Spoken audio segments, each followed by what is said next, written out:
ओम शांति। हम सभी सत बाप के,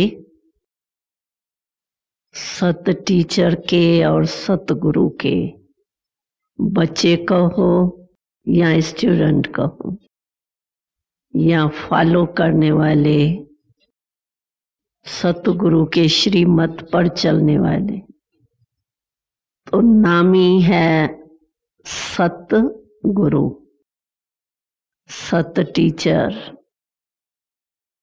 तो सत का अर्थ ही है ट्रुथ। और बाबा कहते भी हैं कि अपने इस ब्राह्मण जीवन में जो बाप के समीप लाते हैं या बाप के समान बनाते हैं, वो सत्यता की शक्ति है। तो सत्यता की शक्ति यही इस ब्राह्मण जीवन में, चाहे स्वोन्नति के लिए चाहे सेवा के लिए, दोनों ही बातों में सत्यता है तो सफलता है। अगर जरा भी असत्य मिक्स होता है तो सफलता में भी अंतर पड़ जाता है। और सबसे बड़े ते बड़ी सत्यता या सत्य आज के मुरली में था कि आज मनुष्य कितने भी सच्चे हो, लेकिन जो पहला सत्य है उसको ही भूले हुए। तो सबसे पहला सत्य है कि मैं आत्मा हूं। अगर अपने को आत्मा के बजाय शरीर समझते हैं तो ये सत्य हुआ है? वो सत्य है? झूठ हुआ ना ये तो सबसे बड़ा सत्य जो मनुष्य भूले हुए है कि मैं कौन हूं, उस सत्य को ही नहीं जानते।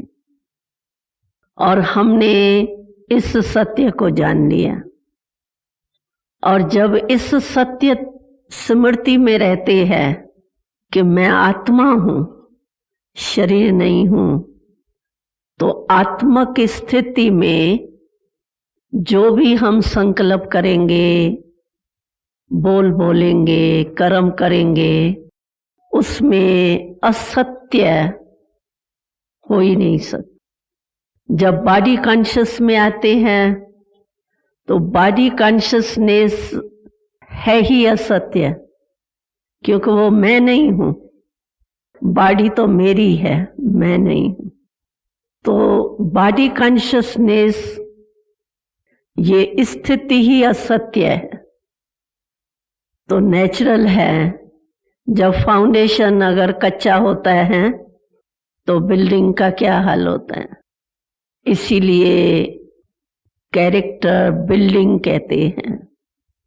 चरित्र से जीवन की बिल्डिंग बनती है।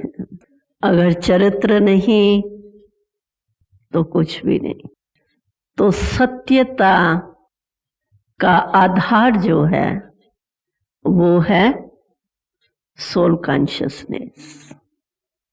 और जब सोल कॉन्शियसनेस होते हैं तो सोल कॉन्शियसनेस में आत्मक स्थिति में स्वयं परमपिता परमात्मा के यानी गॉड कॉन्शियसनेस के और कोई कॉन्शियसनेस है ही नहीं।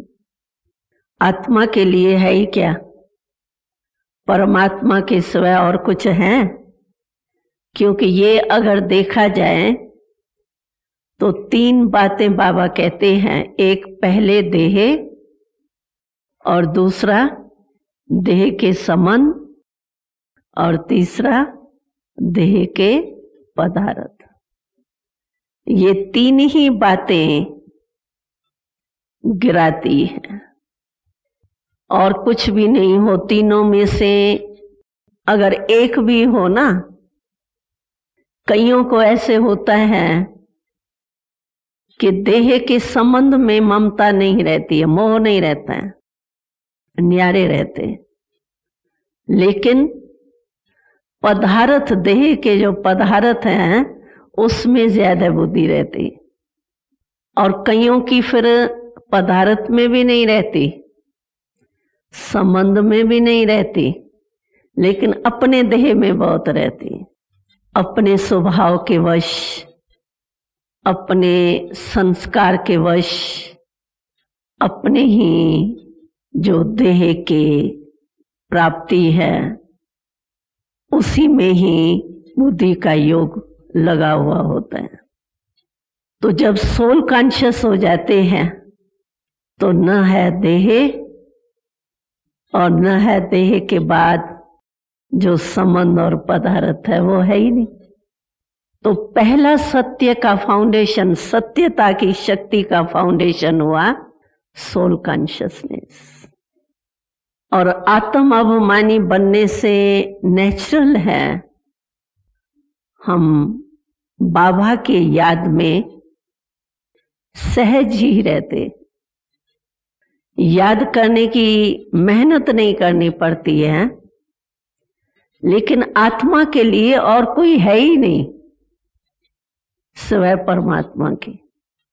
ये जो भी मेरा मेरा है वो देखो देह और देह के संबंध में विस्तार है। अगर आत्मा रूप में स्थित हो जाते हैं तो सारे ही खत्म हो जाते हैं, एक ही बाबा रह जाते। तो इसीलिए सत्यता की शक्ति का पहला फाउंडेशन है सोल कॉन्शियसनेस। और अगर हम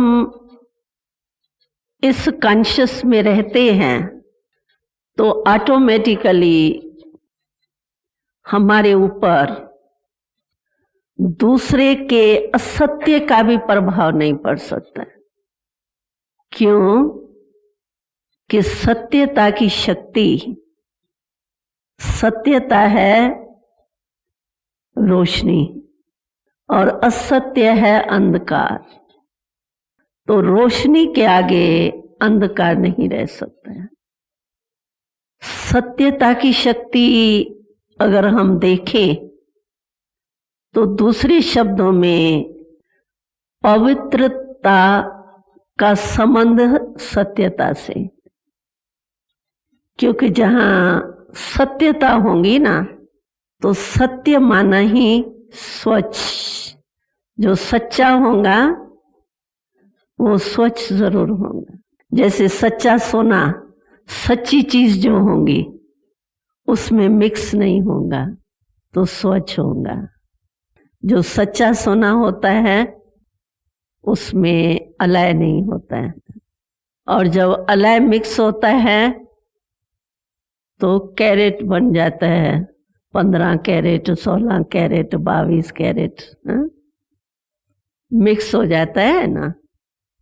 तो जहां सत्यता होगी वहां स्वच्छता होगी, यानी पवित्रता होगी। तो सत्यता की शक्ति वाले पवित्रता को अपनाना, उसमें कोई उनको मेहनत नहीं लगेगी, क्योंकि सत्यता पवित्रता का बहुत कनेक्शन है। अभी हमको सत्यता इस ब्राह्मण जीवन में क्या चाहिए? क्योंकि कई ऐसे सरकमस्टेंस होते हैं जिसमें कहते हैं कि मैं तो सच्चा हूं, लेकिन आजकल असत्य की जय दिखाई देती है बाहर से और सच्चे की हार दिखाई देती है। तो जब ऐसे सरकमस्टेंस हमारे सामने आते हैं तो अगर मैं सच बोलती हूं तो और ही मेरी हार हो जाती है, और जो झूठ बोलता है वो बहुत अच्छे शान मान में आगे बढ़ जाता है। जैसे दुनिया वाले भी कहते हैं कि जो सत्य परमात्मा के तरफ जाते हैं वो तो धक्के खाते रहते हैं, और जो झूठ बोलते हैं वो तो बड़े बड़े अच्छे सुख के साधनों में, झूलों में झूल रहे हैं, तो ये क्यों?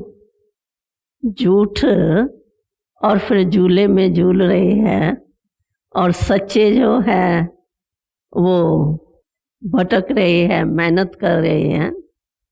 तो उसका कारण क्या? ये कभी सीन देख कर के आता है कि चलो थोड़ा मैंने भी थोड़ा सा झूठ बोल दिया ऐसे कारण से, अंदर तो नहीं लेकिन बाहर से थोड़ा सा ऐसा ऐसा करके बोल दिया, तो क्या हर्ज है? लेकिन वास्तव में देखा जाए कि आजकल झूठ की विजय क्यों है, कारण क्या? क्योंकि आजकल राज जो है वो झूठ का है, सच का राज है क्या? आप देखो ऊपर से लेकर के देखो ढांचा कलयुग का, तो सच पर है या झूठ पर है? ऊपर से जो नेता कहलाते हैं उसमें सत्यता है, तो यथा राजा तथा प्रजा।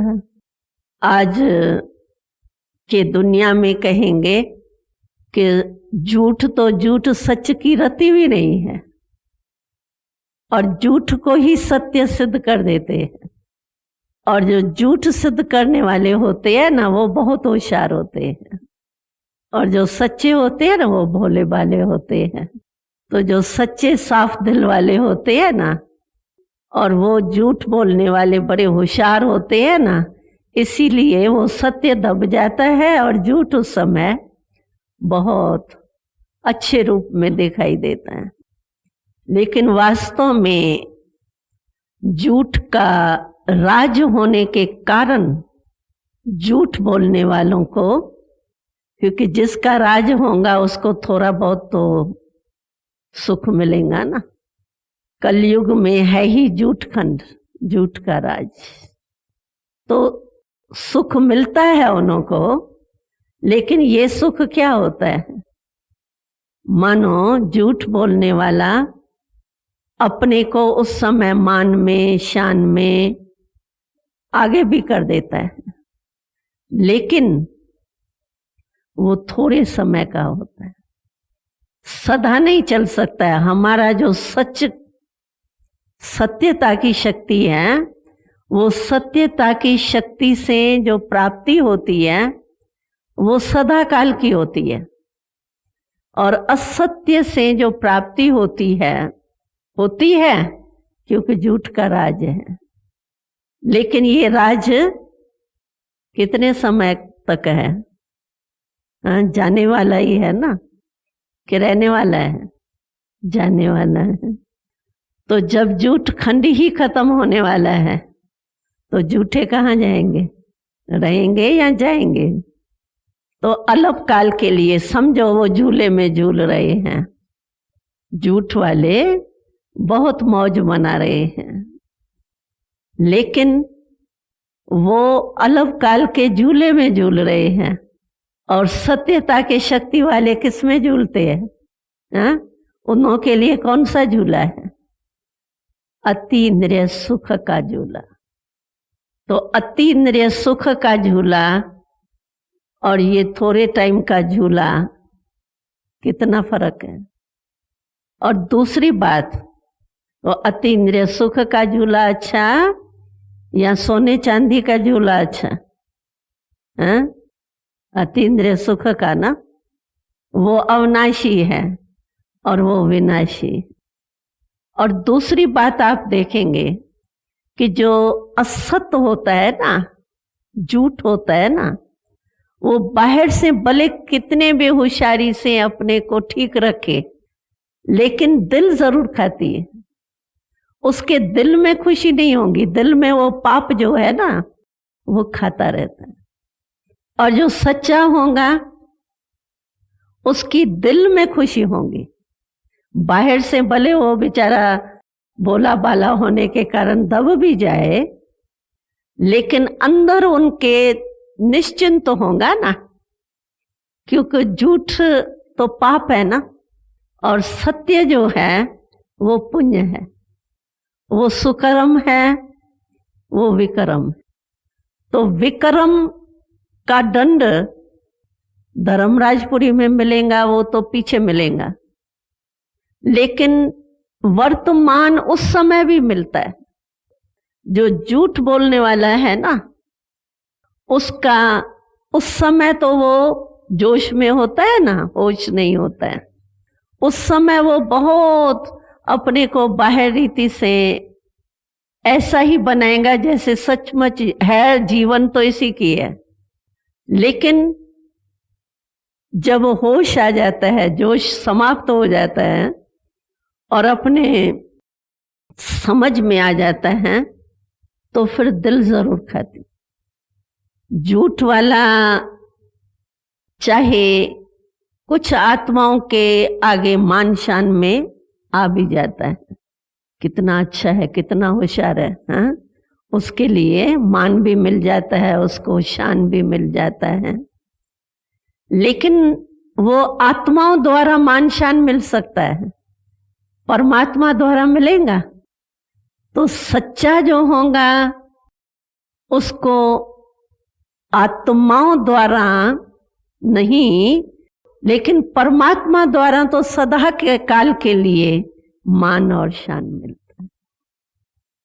परमात्मा के दिल पर उसकी पोजीशन है, आत्माओं के दिल पर चाहे उसकी पोजीशन कैसी भी हो, लेकिन परमात्मा सत्य है।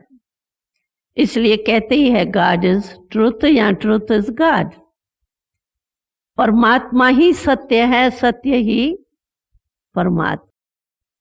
इसीलिए महिमा भी कहते हैं सत्यम शिवम सुंदर, सत्य ही परमात्मा। तो जो सत्यता में रहता है वो किसका प्यारा होगा? सत्य का ना, परमात्मा का ना। तो बाहर रीति से जब हमारे सामने कोई सरकमस्टेंस आता है तो उस समय थोड़ा सा लगता है कि ये झूठ की तो विजय हो गई, सच की तो हार दिखाई दे रही है। लेकिन आत्माओं के आगे भले हार दिखाई भी दे थोड़े समय के लिए, लेकिन परमात्मा के दिल पर विजय है या हार? परमात्मा के दिल के ऊपर तो जीत प्राप्त कर ली ना। और आखिर भी सहारा हमारा कौन? परमात्मा है ना। और जब झूठ बोलता है कोई तो एक झूठ को सिद्ध करने के लिए उनको कितने झूठ बोलने पड़ते हैं। कहावत भी है कि एक झूठ को सिद्ध करने के लिए 100 झूठ बोलने पड़ते हैं। और जिस समय वो झूठ बोलता है उस समय उसकी बुद्धि सत परमात्मा से जुटी हुई होगी, तो बुद्धि का किनारा हो जाता है सत्य परमात्मा के साथ, बाबा के साथ। तो जब परमात्मा सत्य यानी शिव बाबा जो सत्य है, सत्य बाप से उनके बुद्धि का किनारा हो जाता है, तो सहारा छूट गया। यहाँ होगा किनारा, यहाँ होगा सहारा। तो झूठ बोलने वाले का परमात्मा यानी शिव बाबा के साथ किनारा हो, सहारा छूट जाता। तो जब किसका सहारा छूट जाता है तो उसकी हालत क्या होती है? क्या होंगी? कोई सहारा पकड़ा है आपने और वो छूट जाए तो क्या हालत होंगी?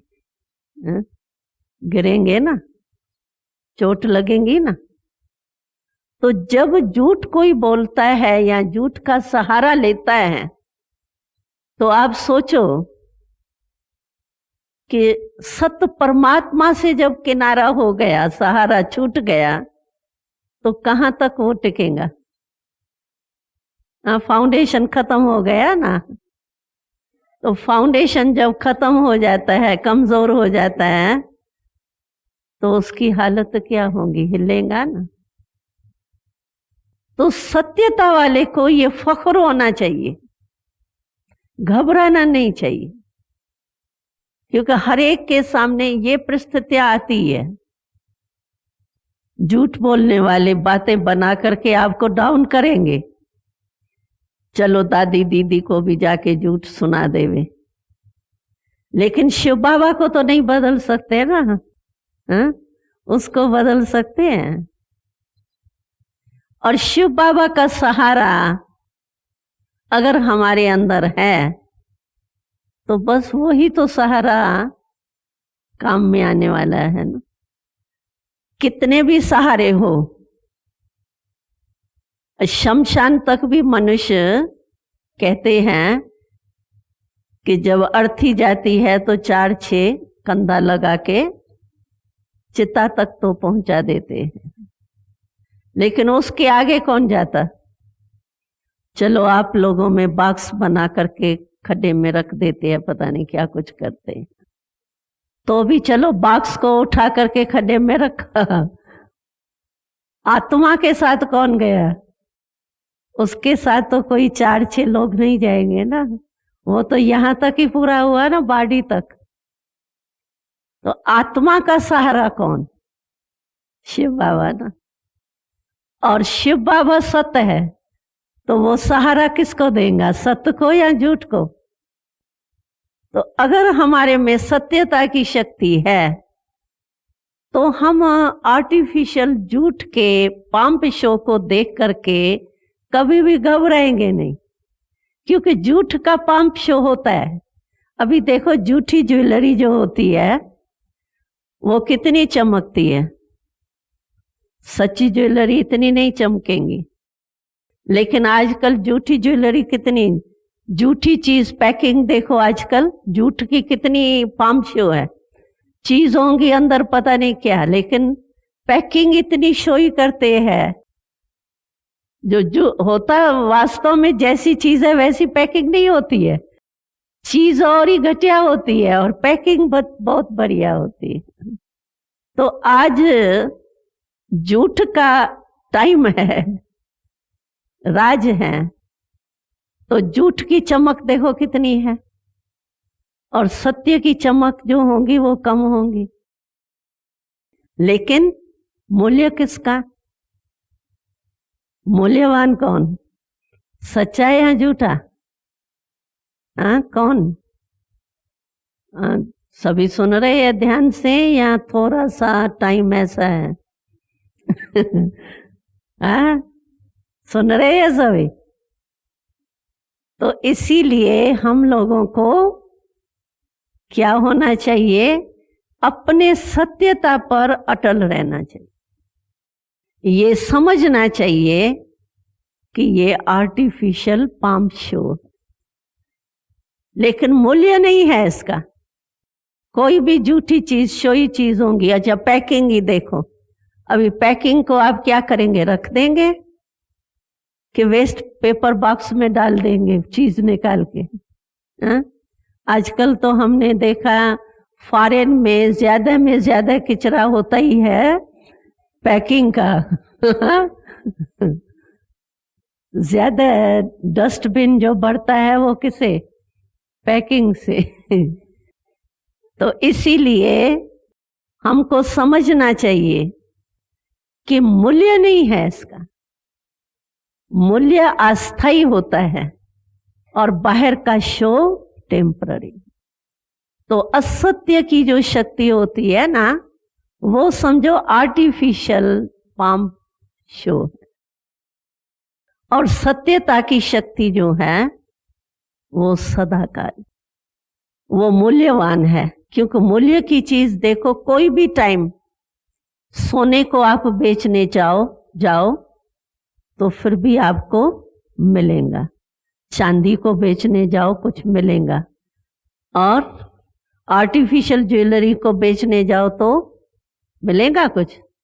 कहेंगे डस्टबिन में डाल दो। तो परमात्मा के पास मूल्य किसका है?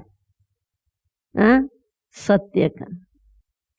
इसीलिए कितनी भी बातें हमारे सामने हमको असत्य के संग वाले असत्य के तरफ खींचेंगे तो सही। वो भी कहते हैं ना, अरे देखो ब्रह्मा कुमारी अभी यहां तो सारे सुख के साधन छोड़ दिए और भविष्य का सोच रहे हैं। भविष्य किसने देखा है? अभी तो मौज मना लो कहते हैं ना सभी आप लोगों को, लेकिन ये मौज है या मूंझना है। और प्रैक्टिकल में आप लोगों ने भी अपने जीवन का अनुभव किया है कि जब जूठ खंड में थे तो मौज तो मनाते थे, जाकर के थोड़े टाइम के लिए मौज तो मनाते हैं, लेकिन मौज के बाद क्या होता है? अच्छा क्लब में गए, डांस करके आए, हाँ उस समय तो मस्ती में मस्त होते हैं, कुछ नहीं सूझता है। हाँ खाना खा के आए होटलों में जाके बड़े बड़े में, हाँ पाम्प शो का खाना तो होता ही है, अंदर पता नहीं क्या होता है। वो नहीं एक वो सुनाते हैं, तो एक आदमी की बात सुनाते हैं कि एक आदमी था तो वो एक होटल में गया, उस होटल में बहुत वैरायटी उसको खिलाई गई, होटल में बहुत वैरायटी। तो उसने कहा आपकी होटल बड़ी अच्छी है और होटल में इतनी वैरायटी नहीं मिलती है, आपके होटल में इतनी वैरायटी तो बहुत अच्छी होटल है। तो उसने हंस के कहा कि जो सभी होटलों में जो बचता है ना वो सब तो इसलिए वैरायटी तो होगी ना। तो इसी रीति से हाल आजकल ऐसा ही है होटलों का। तो आर्टिफिशियल जो असत्य है उसमें क्या होगा? इसीलिए वो मौज है, बाहर से लगता है मौज, लेकिन अंदर बस डांस पूरी हुई, क्लब से घर में आए तो कोई ना कोई परिस्थिति ऐसी होगी, वो डांस वहीं रही और परिस्थिति में मूंझ गए। तो अभी अभी की मौज है और अभी अभी मूंझना है। और बाबा के जब सत्यता की शक्ति आई तो क्या हुआ? अभी मूंझते हैं किस बात में? हाँ मूंझते हैं नहीं, मौज ही मौज है।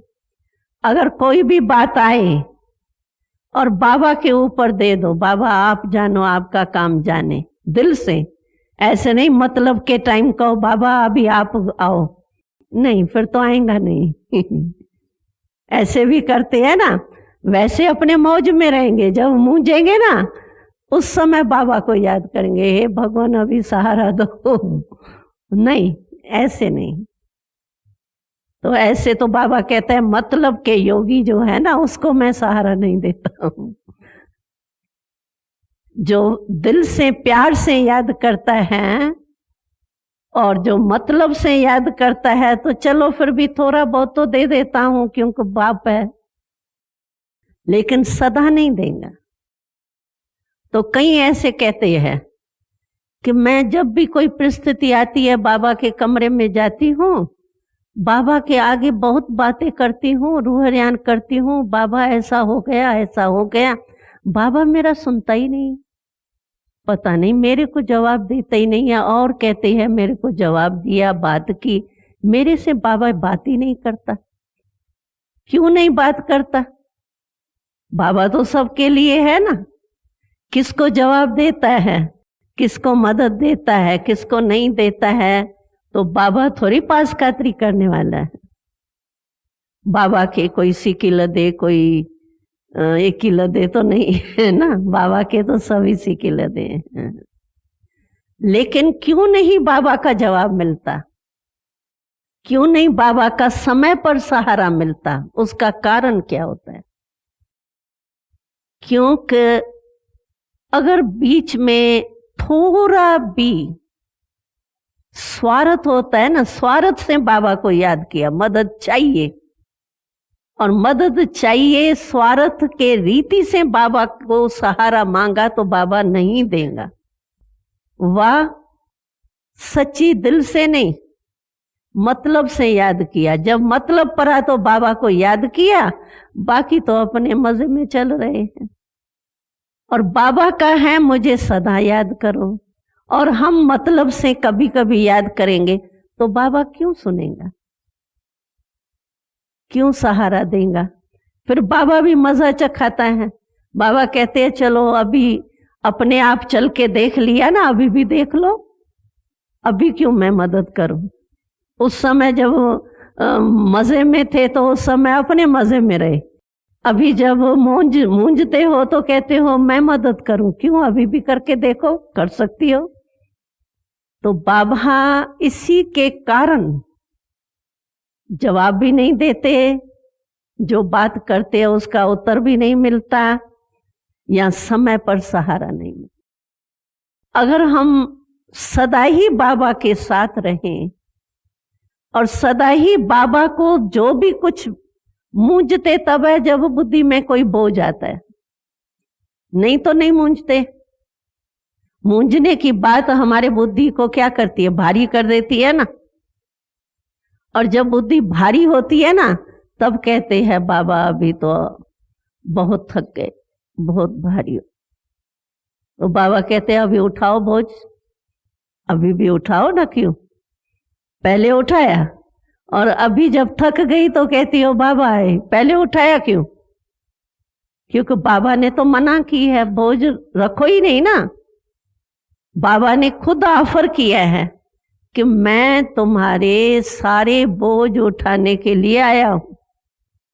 फिर भी हम अगर अपने ऊपर बोझ रख देते हैं तो बाबा क्या करे, कहते चलो, कोई बच्चा जिद करता है नहीं नहीं मैं ये करूंगा, क्या करती है माँ, कहती है करके देखो, खुद ही गिरेगा, देख लेना, चोट खा लेगा, सीख जाएगा, करते हैं ना ऐसे। तो बाबा भी थोड़ा मजा चखाता है, फिर देखता रहता है साखी होके। लेकिन अगर हम जैसे बाबा कहते हैं वैसे चलें तो कभी भी हम मौज में नहीं रहें, ये हो ही नहीं सकता। क्यों कि बाबा ने हमारी सारी जिम्मेवारी ले ली। मन भी कह दिया मेरा है, तन भी मेरा बाबा का हो गया और धन भी बाबा का हो गया। जब तन मन धन सब बाबा का हो गया तो बाबा जिम्मेवार है या हम जिम्मेवार? बाबा जिम्मेवार है ना। लेकिन कहां कहां हम देते हैं, कहने में आता है कि हमने मन दे दिया, लेकिन बना के मेरा रखा है अपना। कल भी वहां दादी ने भी क्वेश्चन सुनाया ना, तो मन क्यों मूंझता है, मन क्यों बीमार होता है? कहने में आता है कि मैंने सब कुछ दे दिया, लेकिन प्रैक्टिकल में नहीं होता है।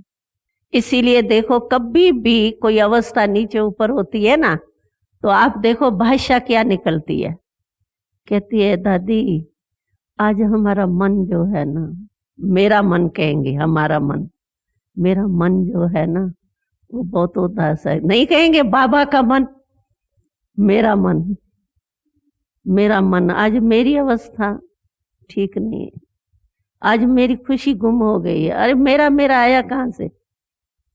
मेरापन आता है ना तो मौज होती।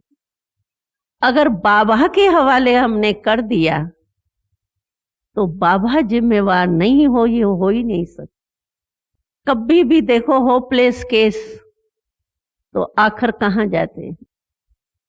कोई भी होपलेस केस होगा, कितना भी होशियार कोई अपने वर्ग में हो, लेकिन जब होपलेस केस होता है तो सब अपने को छोड़ देते हैं, कहते हैं हमारे से नहीं हो सकता, इतना ही हमारे से होगा, अभी परमात्मा को याद करो। तो होपलेस केस में होप देने वाला आखिरीन कौन? बाबा। अगर बाबा के हवाले हमने सचमुच कर लिया तो कभी भी हम मौज में नहीं रहे, मूंझे, ये हो ही नहीं सकता। हो सकता है? तो सत्यता की शक्ति यानी शिव बाबा की शक्ति, सत्यता की शक्ति है ही गॉड इज ट्रुथ। इसीलिए बाबा कहते हैं सिर्फ टीचर नहीं कहो। हम लिखते हैं ना तो सिर्फ टीचर तो कॉमन है ना, लेकिन ये सत्य टीचर है, सत्य शिक्षक, सत्य गुरु है। गुरु बहुत है, सत्य गुरु एक ही। तो इसीलिए सत्यता की शक्ति बहुत बड़ी, असत्य उसको हिला नहीं सकता, लेकिन थोड़े टाइम के लिए असत्य वाला पाम्प शो में आता जरूर। उसको देख करके हमको घबराना नहीं चाहिए। क्या करें, समय ऐसा था ना, बात ही ऐसी थी ना, इसलिए मैंने भी हाँ कर ली थोड़ी, मैं भी मिक्स हो गई थोड़ी, मिल गई उससे। आखिर कहाँ तक सत्य सहन करूं, ऐसे आते हैं भाव सामने। लेकिन हमको ये स्मृति में रखना चाहिए कि ये अल्पकाल का है और सत्यता की शक्ति जो है वो सदा काल की। तो जो सदा काल की शक्ति है वो भरी या अल्पकाल की शक्ति बड़ी? सदा काल की चाहिए ना। और कभी भी कोई चाहता है चलो थोड़े टाइम के लिए मेरा मान शान हो जाए, नाम हो जाए, फिर भले दूसरे का होवे, कोई चाहेगा? जिसका एक बारी नाम हो गया वो कहेगा मेरे नाम में कोई कमी नहीं आ। किसी ने थोड़ा सुख का अनुभव साधन का कर लिया, वो छोड़ने के लिए तैयार कभी नहीं होगा, समझेगा सदा ही। किसी से भी पूछो सदा काल का सुख चाहिए या थोड़े टाइम का, कोई कहेगा थोड़े टाइम का चाहिए, सदा का ही चाहते हैं ना। तो अविनाशी शक्ति सत्यता की है, असत्यता की शक्ति विनाशी। विनाशी चीज के पीछे दौड़ने वाला जो है वो थोड़े टाइम के लिए तो वो खुश होगा, लेकिन मन से नहीं। बाहर से हो सकता है, मन से, अंदर से नहीं। तो हमको तो अंदर का चाहिए ना। और सत्यता की शक्ति में पवित्रता पहली बात। जो सच्चा होगा ना वो अपने मुख से एक बोल भी ऐसे मिक्स बोलेगा ना, उसका मन खाएगा। चाहे वो ऐसा बुरा शब्द नहीं भी बोले, लेकिन व्यर्थ बोल लिया जो जरूरी नहीं है, उसके बजाय थोड़ा और अच्छा हो सकता है, तो उसका मन जरूर खाएगा कि ऐसे न बोलती ना, मैं ऐसे बोलती तो अच्छा। और झूठ वाले को तो कोई पता ही नहीं, वो तो बेचारा है ही बेहोश, तो उसको तो पता नहीं पड़ेगा, उसका मन नहीं खाएगा। लेकिन सत्यता की शक्ति वाले का मन खाता है। झूठ वाले का खाएगा, लेकिन उस समय नहीं, उस समय वो झूठ के वश है ना, उस समय तो वो बड़ा अपने को अवमान में समझेगा, बस मेरी जीत हो रही है। लेकिन आखिर भी आत्मा का ओरिजिनल रूप जो है वो तो सतचित आनंद स्वरूप कहते हैं ना। सत बाप की बच्ची है ना आत्मा, फिर भी बच्चे है ना, इसीलिए वो कुछ टाइम के बाद उसके मन खाता है, उस समय नहीं खाता। तो इसीलिए कभी भी असत्यता के प्रभाव में नहीं आना। इसलिए बाबा के मुरली में आता है, सिंधी में कहते हैं, बाबा कहते थे,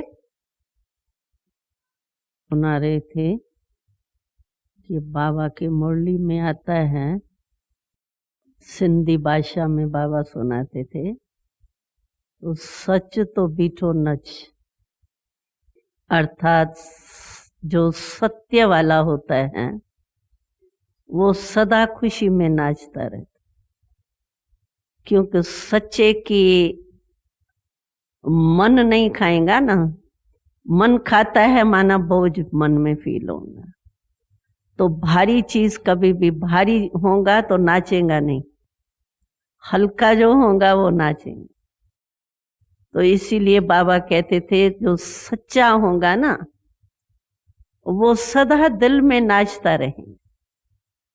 अगर हमको सत्य की शक्ति की पता है, महत्व का पता है, तो अगर सत्यता की शक्ति का महत्व नहीं है झूठ को देख करके मैं भी ऐसे घबरा रही हूं कि मैं भी झूठी बन जाऊं तो शायद मुझे भी कुछ मौज मिल जाए, तो नहीं।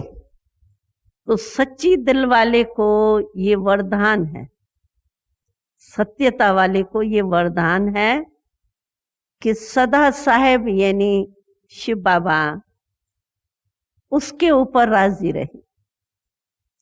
और जब शिव बाबा राजी है तो दूसरे क्या करेंगे हमको? पहले तो वो राजी होना चाहिए ना। तो सच्ची दिल जो भी कदम उठाए, संकल्प भी सत्य हो, व्यर्थ भी सत्यता नहीं है। अगर व्यर्थ आता है तो समझो मिक्स है, और अगर बुरा बहुत होता है तो समझो बिल्कुल ही झूठ है। तो मिक्स भी नहीं चाहिए। बाबा के आगे अंदर एक समझो, अंदर हमारा कुछ नहीं हो, बाहर से हम अपना शो करें, तो अंदर एक बाहर दूसरा, बाहर अपने को ऐसा सिद्ध करें हम जैसे बहुत योगी है और अंदर हमारा योग होवे ही नहीं, तो इसको कहा जाता है अंदर एक बाहर दूसरा। तो ये भी हमारा नहीं होना चाहिए। जो मैं हूं, जैसी हूं, वो शिव बाबा के आगे वैसे ही सत्य अपने को सिद्ध कर। या बाहर ब्राह्मण परिवार में भी जो हूं, जैसी हूं, वैसे ही चलूं, वो ठीक है। अगर अंदर एक बाहर दूसरा होता है तो उसको भी सत्यता नहीं कहा, उसको भी असत्यता कहा जाता है। और उसमें सत्यता की शक्ति कभी नहीं आ सकती, क्योंकि अंदर असत्य भरा पड़ा है, झूठ है ना। अंदर एक बाहर दूसरा, तो अंदर क्या होगा? झूठ, बाहर से सत्य। तो इसीलिए बाबा कहते हैं सच्ची दिल पर साहेब राजी। अगर हम अपने धन का पोता मिल देते हैं, क्यों? कि तन मन धन सब बाबा का मैंने कह दिया, दे दिया बाबा को। अभी बाबा ने हमको वापस दिया है, बाबा के तरफ से हम कार्य में लगा रहे। तो जिसके तरफ से कोई चीज यूज की जाती है तो उसी के प्रमाणी की जाती है ना। जैसे ट्रस्टी लोग हैं, तो ट्रस्टी लोग जो मालिक कह के गया, जिस विधि से उसको यूज करना है, जो कह के जाता है, उसी अनुसार ही ट्रस्टी चलेंगे ना। अगर ऐसे नहीं चलते तो वो कहते हैं ये ट्रस्टी नहीं, ये अमानत में खयानत करने वाला है। तो इसी रीति से बाबा को जब हमने अपना तन मन धन दे दिया, तो अभी बाबा ने सेवा के लिए हमको ये दिया।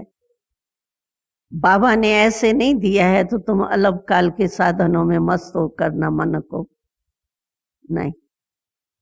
बाबा ने विश्व के सेवा के प्रति ये तन मन धन दिया।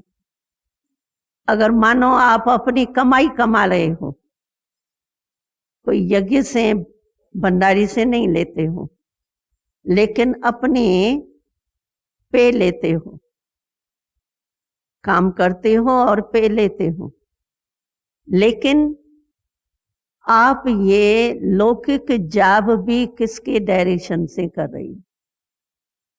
अपने मन से, कि बाबा के श्रीमत अनुसार कर रहे?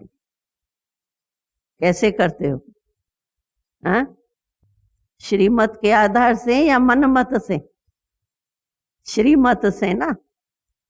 तो जब उनके डायरेक्शन से आप काम कर रहे हो तो वो धन किसका हो गया? जिसके डायरेक्शन से कर रहे हो उसके डायरेक्शन से ही धन को भी यूज कर सकते।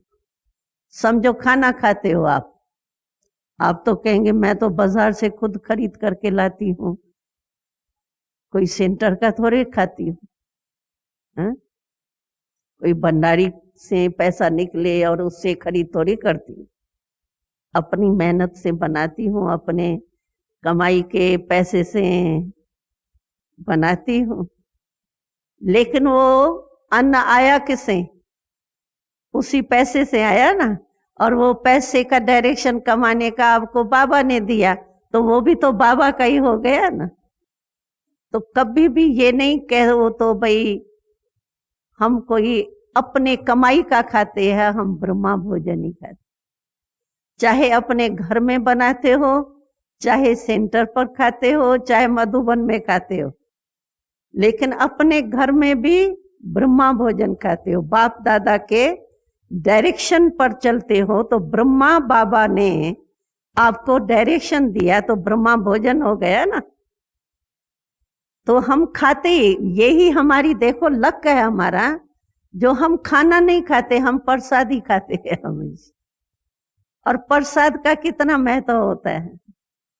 तो हम लोग शिव बाबा का दिया हुआ खाते हैं, क्योंकि शिव बाबा के डायरेक्शन से कमाया, और उस कमाई से जो भी कोई चीज यूज करते हैं तो उसमें वो भर गया ना।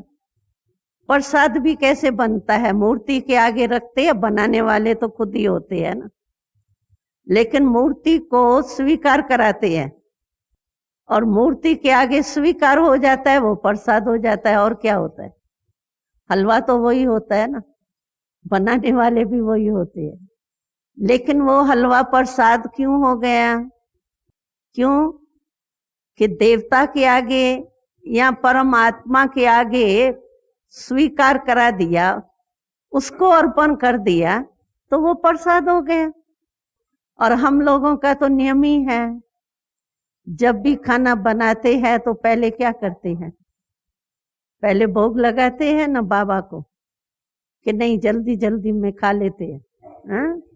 नहीं, अगर जल्दी भी हो, कई ऐसे माताएं कहती है कि बच्चों को समझो स्कूल में जाना है, अभी उनका टाइम हो गया, और सब्जी जो है वो उसी समय ही तैयार हो सकती है, उसको 5 मिनट भी लेट नहीं कर सकती है मानो, तो भी हमको बाबा के भोग का निकाल करके, चलो भोग लगाने का टाइम आपको नहीं मिले, लेकिन पहले बाबा का हिस्सा अलग निकाल के फिर बच्चे को भले दो।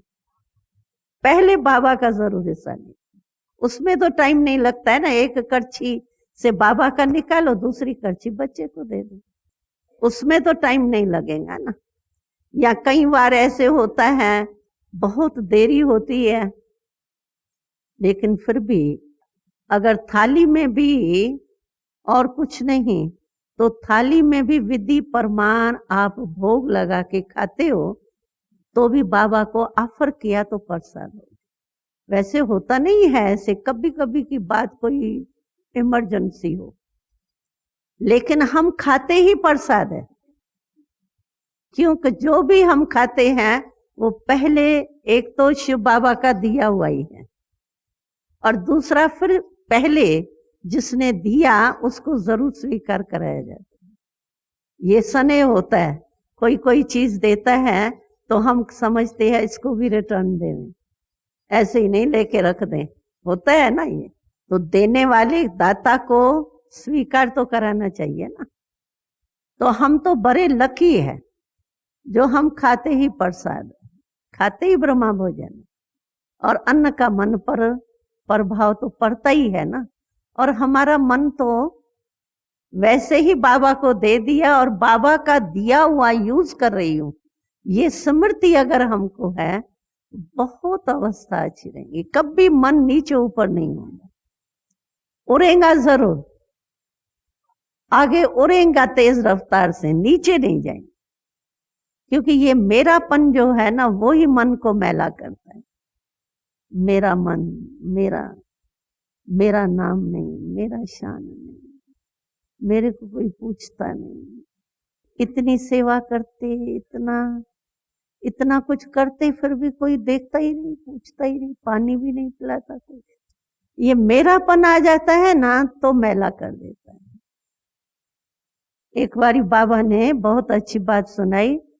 कोई भाई ने आके बाबा को कहा, बाबा मेरे को पानी भी नहीं पूछते, इतनी सेवा करके आता हूँ, चलो बाहर वाला भी कोई आवे उससे भी पानी पूछा जाता है, मेरे को हमारी ब्राह्मणी पानी भी नहीं पूछती।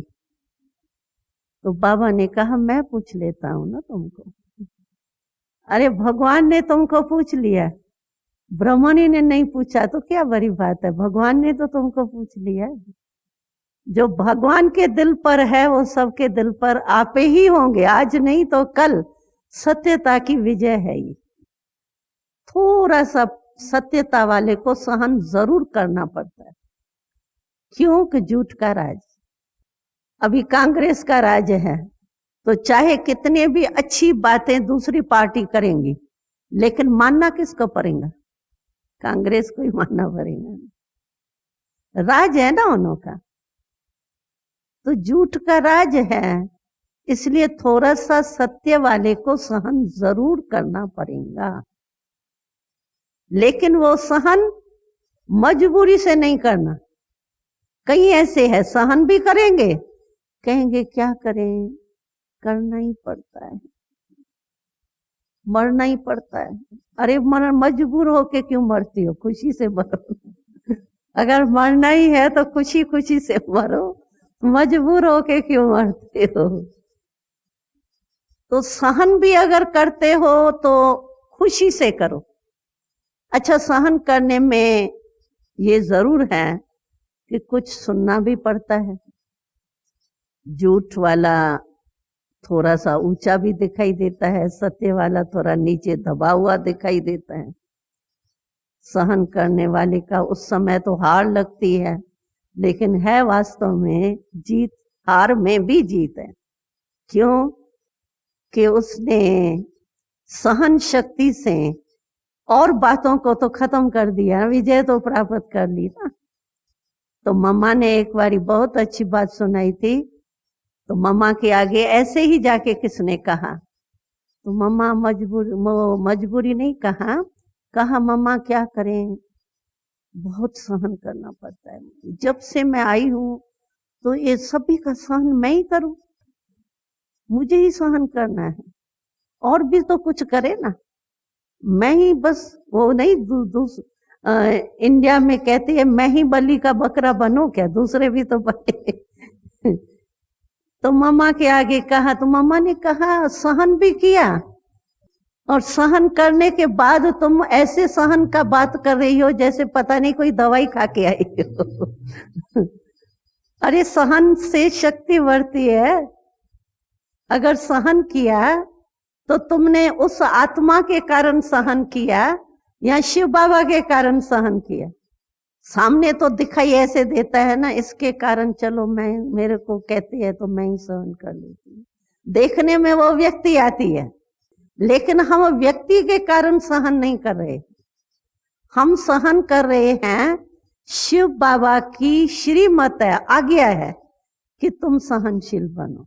उस व्यक्ति के कारण या परिस्थिति के कारण मैं सहन नहीं कर रही। किसके कारण करते हैं सहन? शिव बाबा की आज्ञा है ना। तो परमात्मा के आज्ञा को मजबूर होकर के करना है क्या? खुशी होनी चाहिए ना। अगर कोई परमात्मा के आज्ञा को पालन करता है तो आज्ञा पालन करने की खुशी होनी चाहिए या मजबूरी होनी चाहिए? क्या होनी चाहिए? खुशी होनी चाहिए ना। तो सहन करो, लेकिन मजबूरी से करो, वो सहनशीलता नहीं है। वो तो ऐसे ही हुआ जैसे एक मन दूध हुआ था, लेकिन एक बूंद विष की मिला ली तो वो विष हो गया। इसीलिए मजबूरी से सहन नहीं करो, उसका कुछ नहीं बनेगा।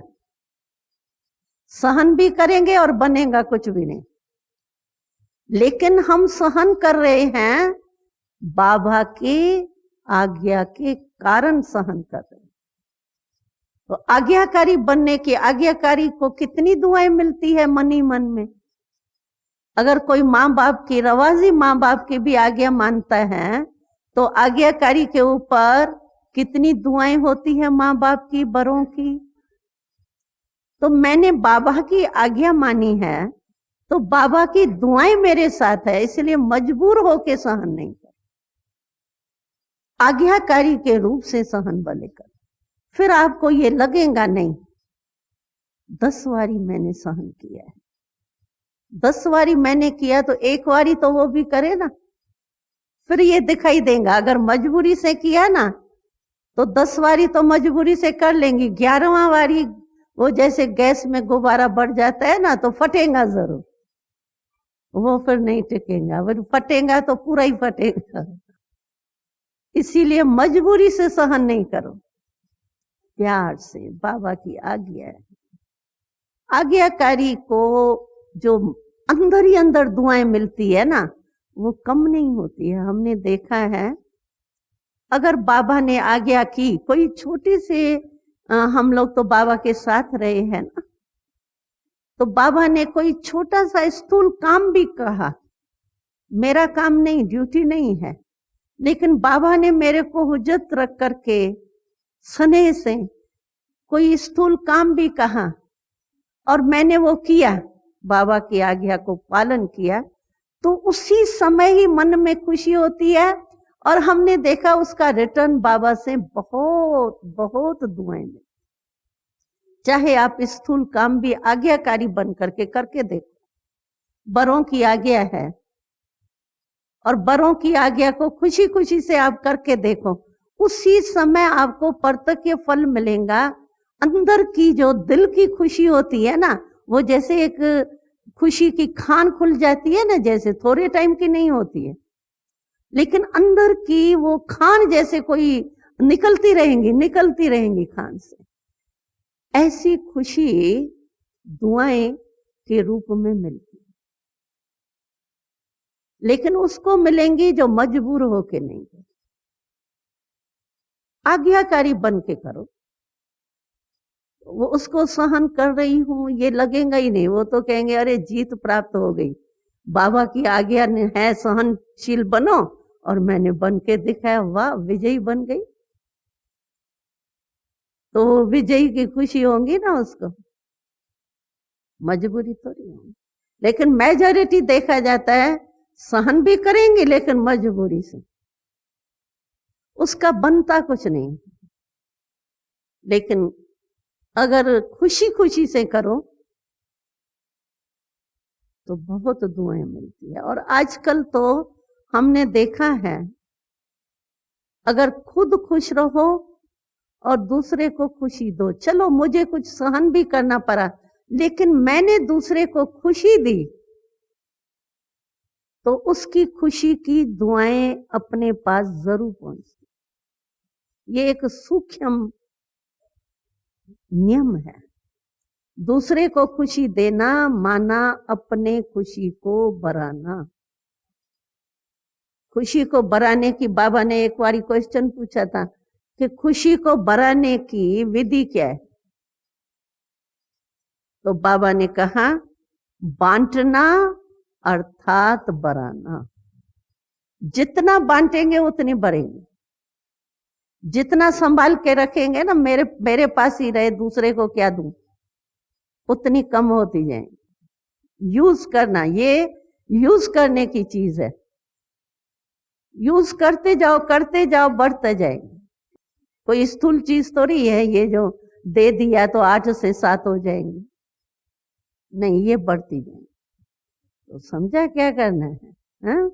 सत्यता की शक्ति से कभी नहीं नीचे आना, बिल्कुल अटल अखंड, खंडित नहीं हो। फिर देखो ब्रह्मा बाबा को देखा ना, सत्यता की शक्ति ने हम लोगों को जन्म दिया ना, नहीं तो बाबा के पास तो सारे सन्यासी वगैरह सब आए, कहा आप सर्वव्यापी करके नहीं कहो ना, इसमें क्या है। जैसे दुनिया में चल रहा है, आपके इतने फॉलोअर्स हो जाएंगे, इतने फॉलोअर्स हो जाएंगे, आप सिर्फ सर्वव्यापी नहीं कहो, आप सिर्फ पवित्रता का नियम ऐसा पक्का नहीं करो, कहो थोड़ा टाइम मुकर्रर कर दो। इतने लोग बाबा के पास आए, बाबा ने कहा मैं सत्यता को नहीं छोड़ सकता। तो आज सत्यता की शक्ति ने क्या कमाल करके दिखाई। हम लोग किस शक्ति से आए, हाँ, ब्रह्मा बाबा के सत्यता के शक्ति से ही तो हम खड़े हुए ना।